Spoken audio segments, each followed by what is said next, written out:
This episode of Talk Your Book is proudly brought to you by Honan, providing a complete range of insurance, risk, and financial solutions. Fundies called me up, told me to take a look, but stay stubborn as bulls and talk their own book. Get the money, get the money,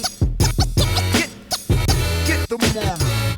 Well, Alex Svetski, very good to have you back on Talk Your Book. Been really looking forward to sitting down with you and having a chat.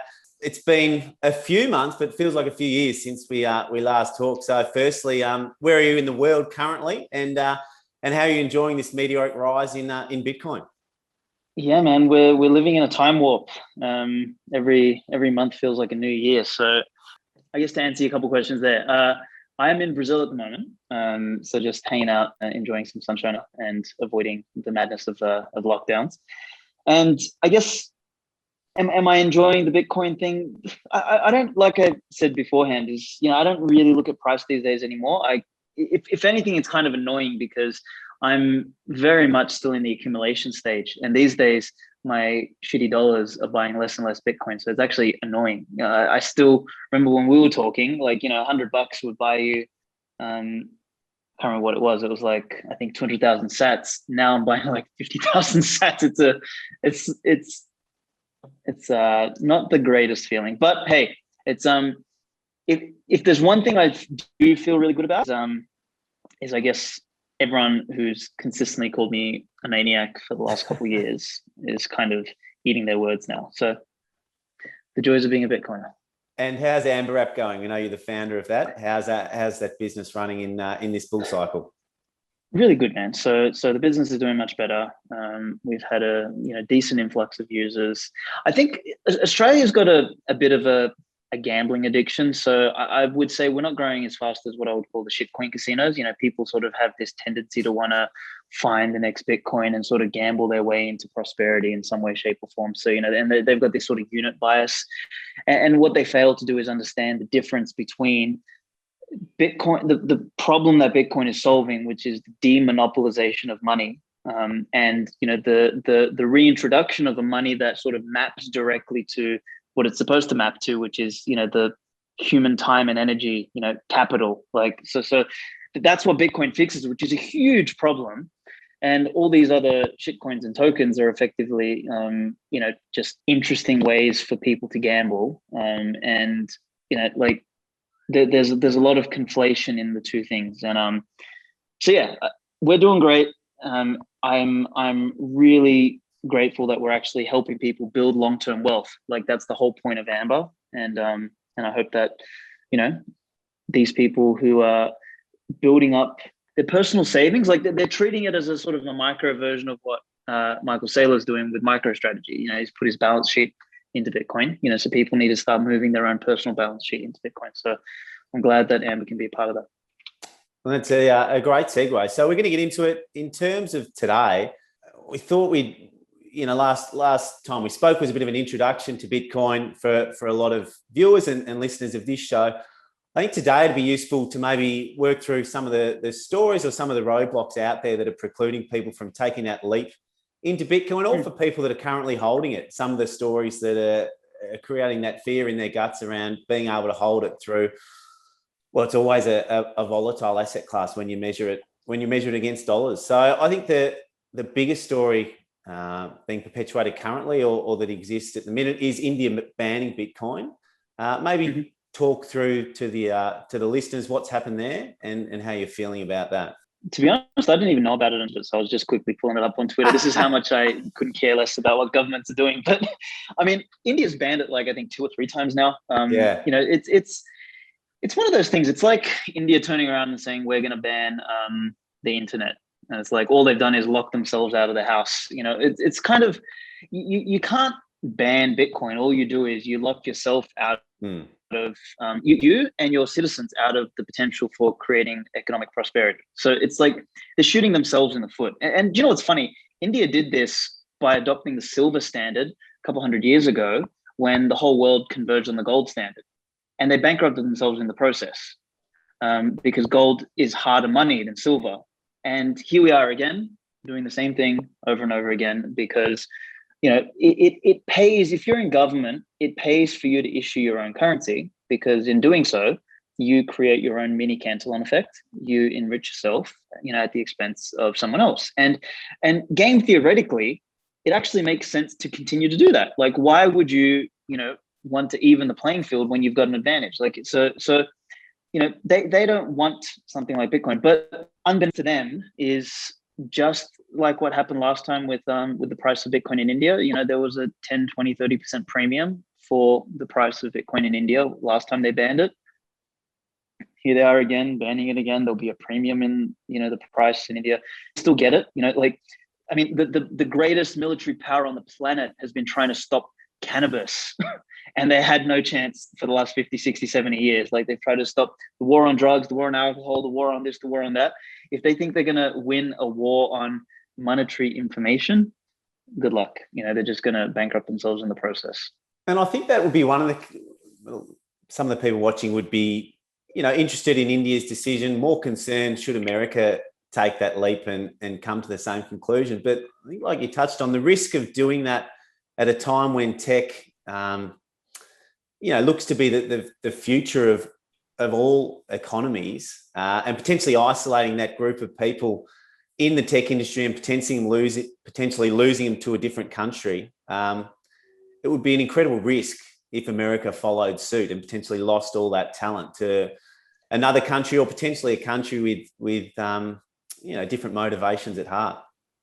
Yeah, but even like, I think the America one is even more unfounded, because America, the states have far more power in America than what the regions in India do. So India is a far more centrally planned, centrally controlled economy. Okay. So they can sort of do that from the central bank. Whereas, at the moment, you've got the mayor of Miami. They're putting Bitcoin on their balance sheet. Like, the game theory is way too sticky at the moment. And you've got major corporations putting Bitcoin on their balance sheet. You've got, people like BlackRock, et cetera, who have direct stakes in these things. There's way too much skin in the game. There's senators, for the love of Christ, who are full-on Bitcoiners. So this isn't, the cat's out of the bag. It's too late for them to sort of extricate out of this. And what happens, it's funny, I just finished a book today called When Money Dies, and it's a historical expose on Weimar Republic Germany. And it just goes to show how, history may not repeat, but it for damn sure rhymes. Like, we are doing the Weimar Republic dance on a global scale at the moment. And one of the interesting things during the whole Weimar Republic thing was, whilst the officials and the government and everything were trying to ban people from hoarding foreign currencies and gold and this and that, they were doing it themselves. You know what I mean? So it's so messy that they couldn't. There's no way to stop that, and particularly with something like money that is now comes in the form of information. Like, how are you going to stop that? It's not a physical piece that you can sort of point a gun at someone's head. It's impossible. So they're like, Bitcoin's already won. The only thing is, who of the whether it's municipalities or states, who adopts some Bitcoin on their balance sheet and when? That's the only question. It's and in what order will the dominoes fall? That's the only thing here. And you've seen that the advantage of companies that have been early adopters, that have lived through that game theory you speak of, MicroStrategy's got a huge position now in Bitcoin. I think Elon Musk is up over $1 billion in his Bitcoin position already. The incentive for the first central bank to take Bitcoin or use Bitcoin as part of their reserve asset mix is incredibly high, isn't it? Because the first one that does it is going to benefit by far the most. Well, remember what we spoke about last time, where I said a couple of years ago, the risk, your reputational risk was to get involved in Bitcoin. It's like, are you crazy? What the hell would you do with that thing? And we sort of discussed how now, like, the reputational risk is, what are you, an idiot? Do you not have it, as part of one of the assets? And all that's happening now is, that first thing was, for individuals, then sort of high net worth people, then, instos, now, corporates that are publicly listed. It's just a progression, and it's just an order of magnitude larger. So at some point, what'll be really interesting is, I think the last probably to do something about it will probably the ones that can issue their own money directly. So I would venture to say, and this is where the US is a really interesting scenario, and that Miami example is really interesting, is that they've got their own budgets, they've got their own state level taxes, they've got their own treasury balances that sit outside of just what the central bank, in the larger country prints, and they're going to, want to protect it outside of what what benefit they get from inflation. So it's a really interesting thing. Like I'm not arrogant enough or stupid enough to believe that I know what path it's going to take, but the complexity of this game theory, and just what I like to call the sheer force of economic Darwinism, like to subsist,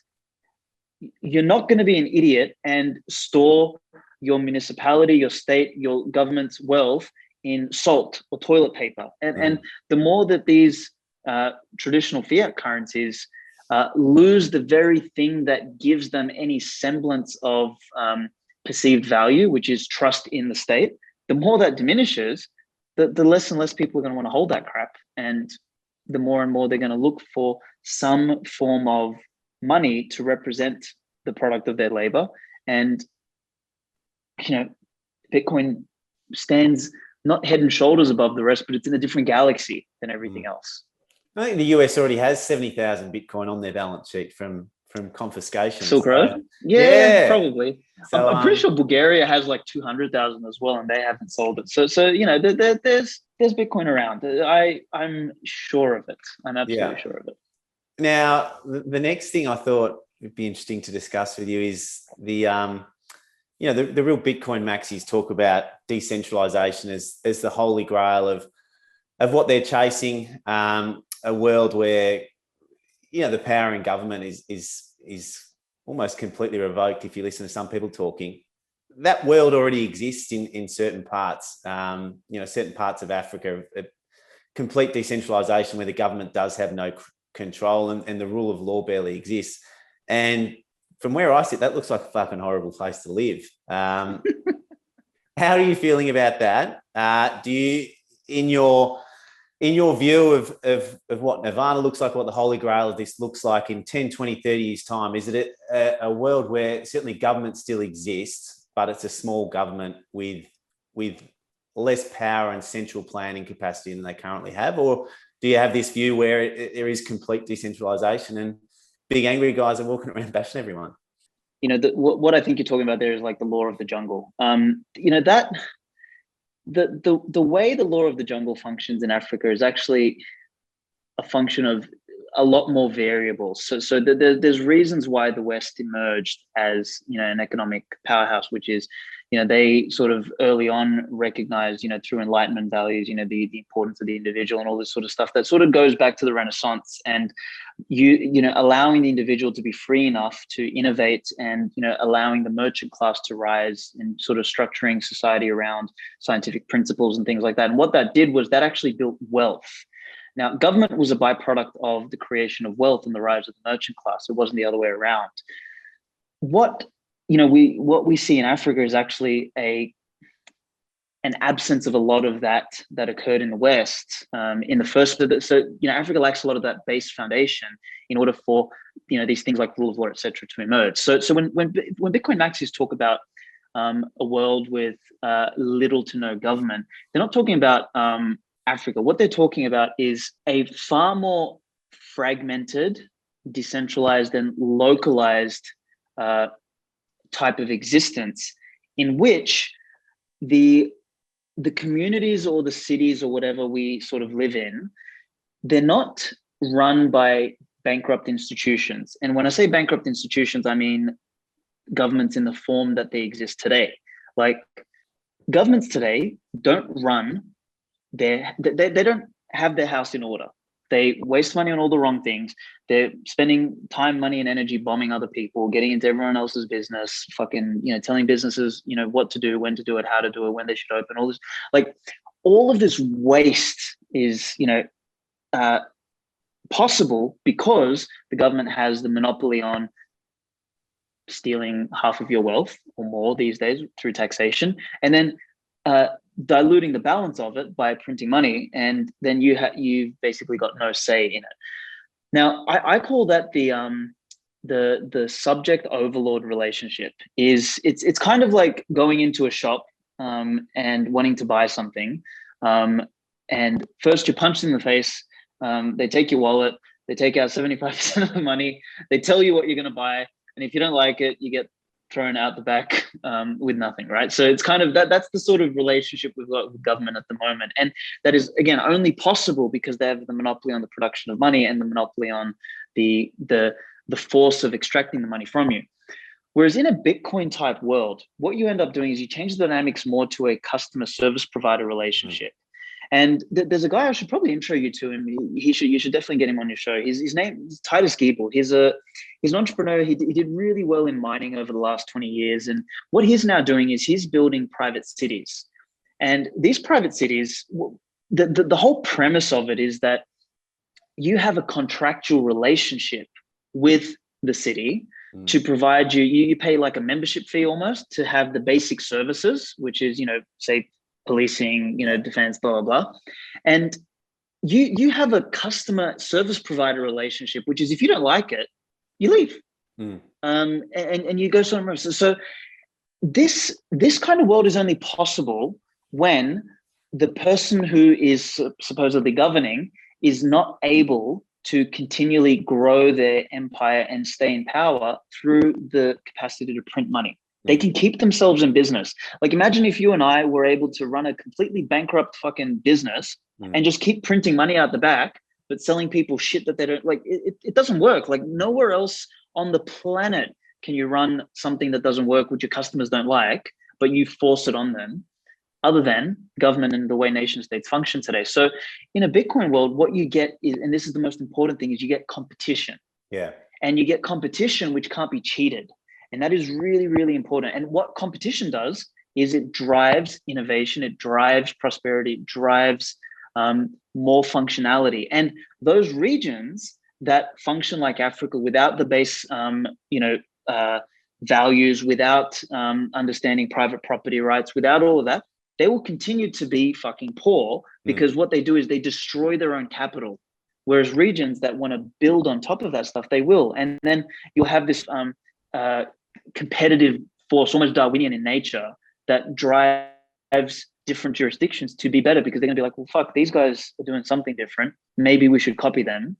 And this is where things like defense and everything else become important. But there's a whole slew of things there. So does that kind of answer it? It does. So, I mean, I think interpreting it from my end, it's this world that Bitcoin maxis sometimes speak of isn't a world where violence is no longer reserved for the state or the military or people who are in self-defense. It's not that world at all. It's really a world where, when you look at Europe, where over 50% of the economy now belongs to the government, it's taking that control back, reducing the size of the government, but a world where policing, schooling, healthcare is still provided by the government, but not an economy that's completely centrally planned. Not really. You don't even need policing and schooling to be provided by especially not schooling.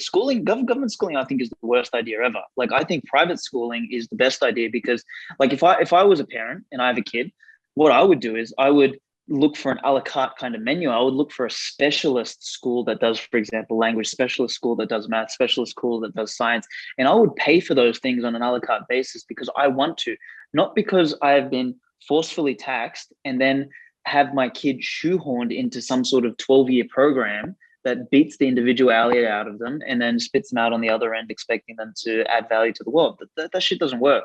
So, like, government schooling, I think, is an extraordinarily bad idea. I think paying for the kind of schooling that you want is absolutely, then the solutions that the free market would provide for things like that is, potentially insurance, which is, you pay into a kitty of insurance. And then there might be institutions that provide, like full base level, education for people that want to use that as a low cost version where, resources are pooled, as opposed to it being forcefully taxed from you and then allocated by government, who we know are the worst allocators of capital possible. Like, there is no worse allocator of capital than a bureaucrat. Like, because they don't, what they lack is the capacity for the free market to tell them when and where they were wrong. because they can just get money from one side, pour it into this, they can fuck it all up, and then there's no consequence. So then what do? They take more money and they fuck more things up. Whereas in a free market, that sort of stuff gets corrected. So I don't think necessarily governments need to provide that, but what will happen is you get service providers that will provide that and compete in providing a better version of that service. In a hyper-inflated Bitcoin world, I can see how that works for anyone with Bitcoin. But if you've got a whole group of people that aren't on board and Bitcoin's now at $3 million, they're not going to have the funds for a bespoke education system or, you know, picking the best doctor to provide for their kids. Yet there's still human needs that are going to need to be attended to. Yeah, there will be. So what they'll have the opportunity to do for the first time ever is they'll be able to actually rise up. The problem with poverty is, this is what people misunderstand about poverty. Poverty is not a function of the redistribution of wealth. Poverty is a function actually of poor capital utilization and corruption.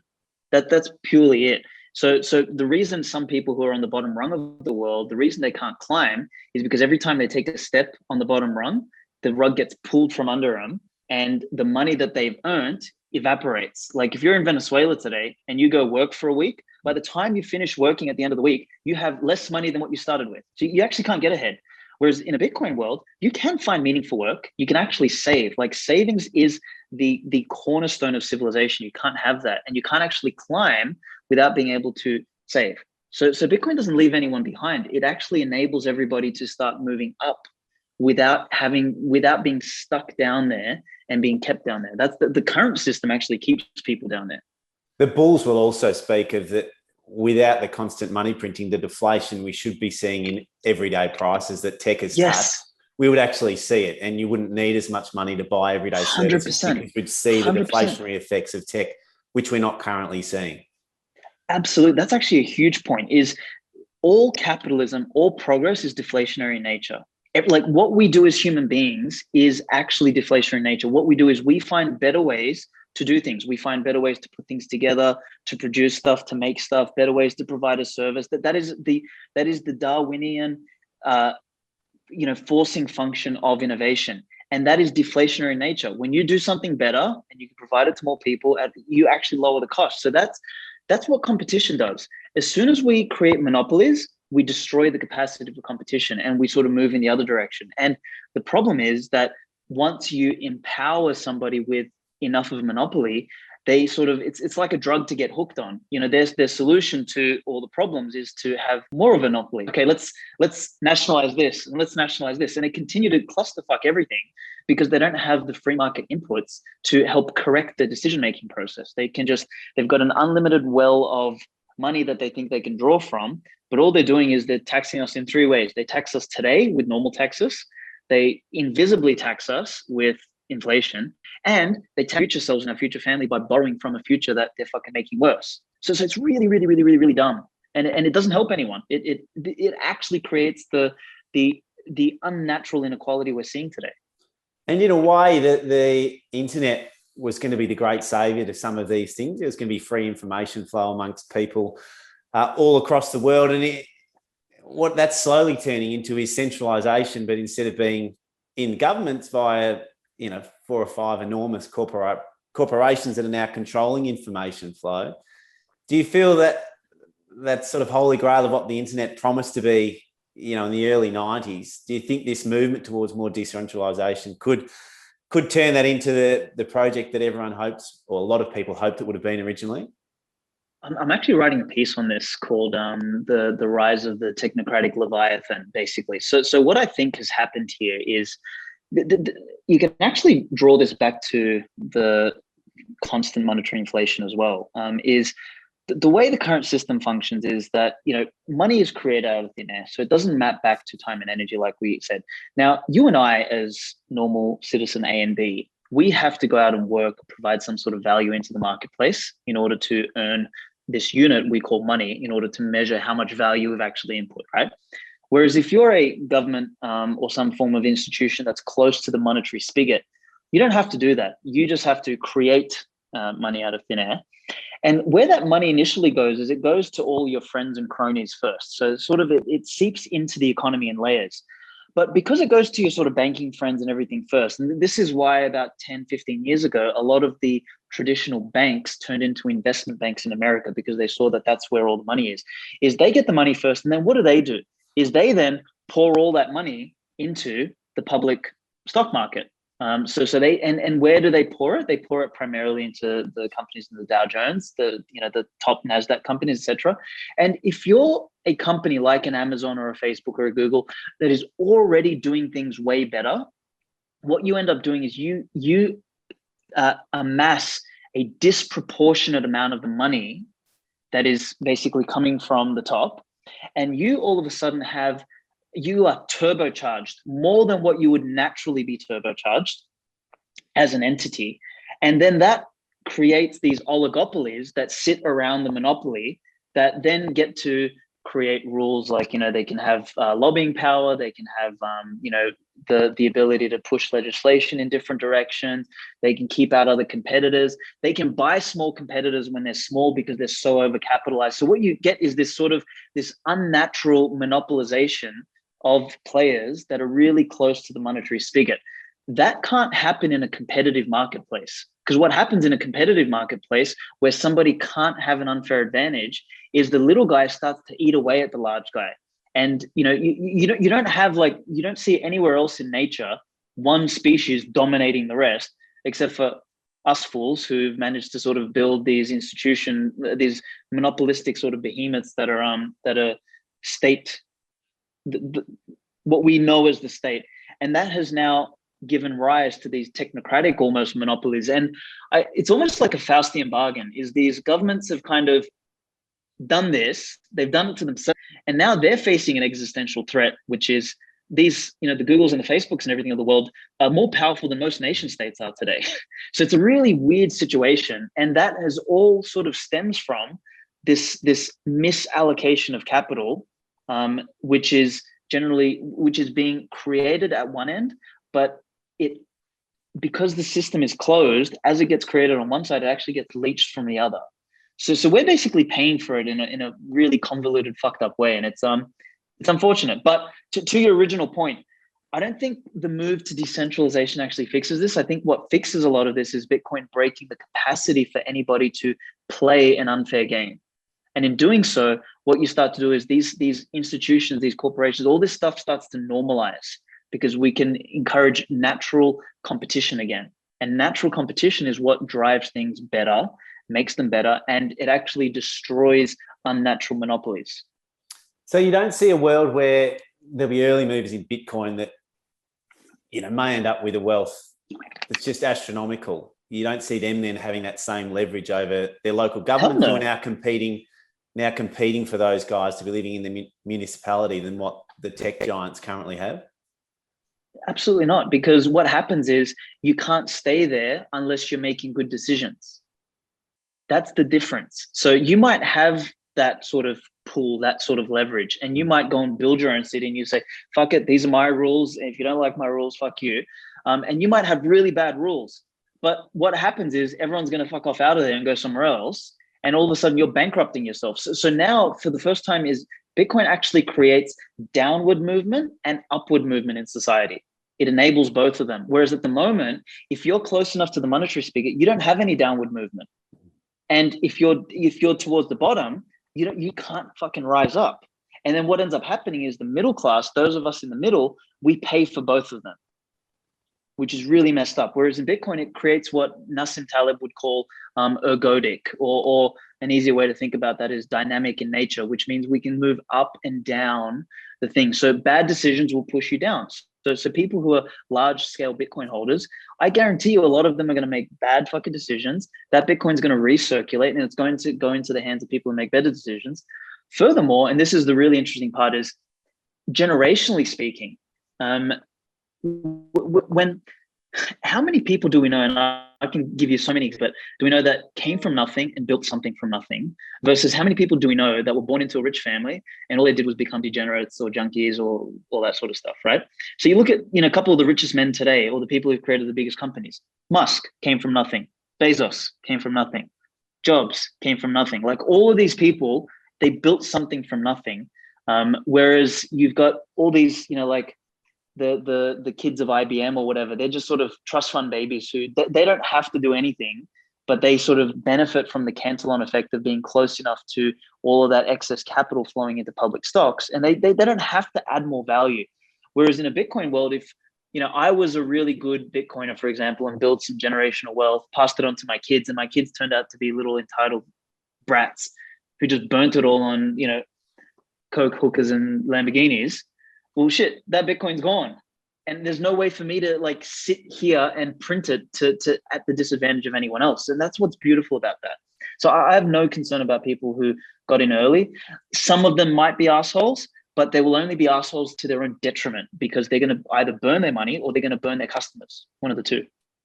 Now, talk to me about energy usage. I think that's probably the last thing I really wanted to walk through, because it feels like there's some on a bit of a warpath with Bitcoin around the energy usage and the fact that Bitcoin mining now uses, I think, more energy than the whole of Pakistan. Talk to me how you're feeling about that issue and what the fallout or future may look like in that regard. Cool. I always like to tackle this in two ways. Let's use the US dollar as an example first. So, a lot of people say, the trust in the US dollar comes from the trust in their military, right? They've got the might and they know what to do. Someone did an awesome study on this. Do you know how much energy, what the energy equivalence of the US military is on a global scale? No. Something like 126 countries. Wow. So that's what it costs to maintain the US dollar. That's not counting MasterCard, Visa, PayPal, all of that infrastructure. So if you want to think about like what the energy cost is of holding together the traditional financial system and the inefficiencies between the US dollar and the euro and the Aussie dollar and all these different fucked up, printed, like the amount of energy humanity is wasting on this duct tape and plastic pipe work of a financial system that we've got today is abhorrent. Like it is so many orders of magnitude greater than what Bitcoin's using to give us a pure, clean, 24/7 accessible, open public money, to sort of, like it's out of this world. So that's one thing I would argue is, people sort of who are angry at Bitcoin, go knock on your senator's, door, or go knock on, ScoMo's door or something like that and ask how much energy is going to hold together the Aussie dollar and how many people are, getting bombed in Syria and Yemen and all that sort of stuff to maintain all of this stuff. So that would be the first thing I would say. Then secondarily, when something is trending upwards in terms of energy usage, what that shows you is that there is value there, meaning that you live in a house, I assume. I assume you don't live in a cardboard box, right? Yes, living in a house. Right. So, living in a house uses more energy than living in a cardboard box, fundamentally. And that's because you value having lighting, having stove, having, electricity and a TV and all this sort of stuff. So when you go out and use energy, like you value it. So what the world is showing us is that as Bitcoin grows in size and as Bitcoin grows in importance, the market is telling us that this is an important innovation, that having a money that nobody can corrupt, that nobody can co-opt, that nobody can print, that nobody can lord over somebody else is valuable. So the market is willing to allocate energy towards that as a use case. Now, the third piece I'll throw in there is Bitcoin's natural tendency, because it is like the closest way to convert energy into money. Like there's nothing closer. Like when we think about the work we do, which is using our energy to get paid in a unit of money, the energetic loss along the way between the work we do, the money we're giving, what needs to be printed, the institutions that need to guarantee it, the military industrial complex or whatever that needs to support, like all of that shit is very wasteful. Whereas Bitcoin is sort of computation on one side and a monetary unit on the other. There is no wastage in the middle. It is the most efficient way to produce, a guarantee for money, a guarantee for a monetary system. And because of that, because of its drive for inefficiency, what it also does is it incentivizes those who want to be validators on the network, also known as miners, to go and source energy from places that are either untapped or unused or inadequately sourced, and ideally also from renewables at some stage. But renewables are a little bit of a red herring, I think, is they like the average windmill, I think it costs about 20 years worth of energy output to earn back what it actually costs to put the goddamn windmill together in the first place, which is a bit fucking stupid, right? It's like, let's burn up all of our resources now for something in the future. But anyway, that's another discussion. But I know a couple of people now in America, what they're doing is they're going to sites where gas was being flashed, for those that don't know what that means, is basically natural gas places and fracking places that are extracting gas from the ground. When the pressure is too high, they have to actually release the excess gas and waste it. It's sort of going out into the environment, and what a fucking waste of energy. So what these guys are doing, they're putting turbines where that flashing occurs, and they're taking that excess energy and they're using that to power the miners.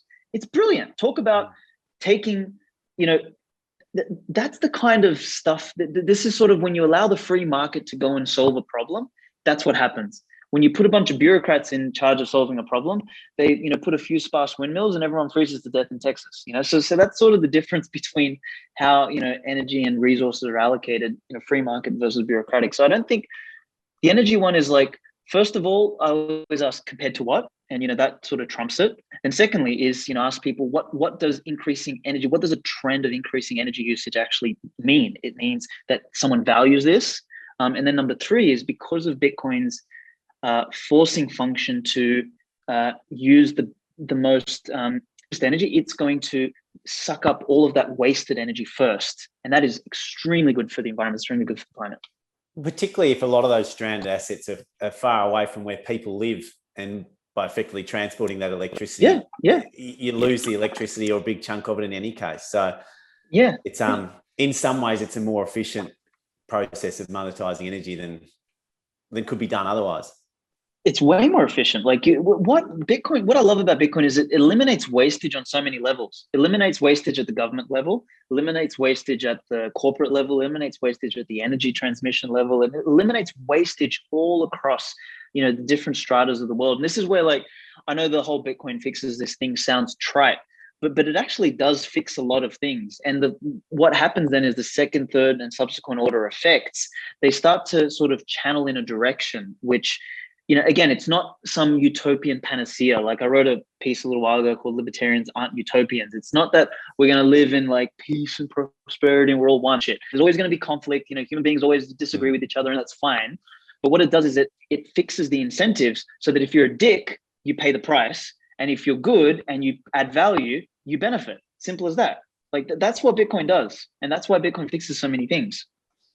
And now I will let you go in a minute. I think the last thing I wanted to touch on is I still can see a world where Bitcoin plays a role as a reserve asset, be it in central banks. We're already seeing it with corporates, individuals.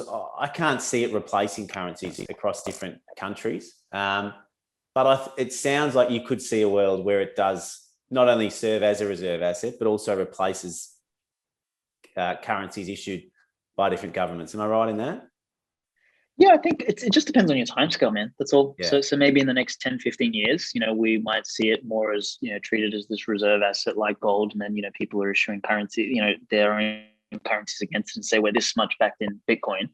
But at some point, like, why would you need to do that when, you've got sort of second layers like Lightning and all sorts of stuff being built on Bitcoin, which, I mean, it's much more efficient for me to send you some sats around the world than have to, draw against my Bitcoin, convert it to dollars, send it with transfer wires, pay a bunch of fees, and then that person, like, it's a bit of a, kind of like trying to put a carriage, or trying to put a horse in front of a car, you know what I mean? So let's drag the car with the horse, because that's how it should be. So I think in the short term, yes, because there's, again, let's think theoretically, is if you're a nation state, you're going to want to say, look, we can provide XYZ, whatever guarantees you want to provide. And to remain relevant, we're going to put Bitcoin on our balance sheet because we know that that's the responsible thing to do, and that's going to bolster our currency. But we're still going to issue our own. So they're going to try and like maintain relevancy in some way, shape, or form. But at some point, again, just the competitive nature of Bitcoin, when it's mature enough such that you don't have these 10-20% swings daily, in terms of purchasing power and in terms of its relative rate against fiat currencies, and its purchasing power is relatively stable. Like like what I love about Bitcoin is its aggregate purchasing power will actually increase with the aggregate increase of productivity of humanity as a whole, right? Like in some future stage. But coming back from that is, as that happens, the incentive to want to swap to a fiat just to do stuff starts to diminish. The person on the other end is just gonna say, well, fuck it, look, we have a Bitcoin-backed fiat currency here. You have a Bitcoin-backed fiat currency there. It's like, why don't we just move the thing in the middle and just send me some fucking Bitcoin? And that's what's going to happen. But it's kind of like, I laugh at the whole situation. It's like, I envision bureaucrats in the state kind of as this institution, like they've got a broom and there's a wave coming, and they're like sort of trying to like push the ocean back with a broom. Like, it's good luck. It ain't going to happen. So I think you're correct in a shorter time frame, but I think on a long enough time scale, that stuff starts to fall away. Well, it feels like as good a place as any to finish up there, mate. Just don't forget, when you create Bitcoin Island and you get a call from your bald unemployed mate in Australia saying he wants to come for a holiday, just make sure you get me access for a couple of weeks.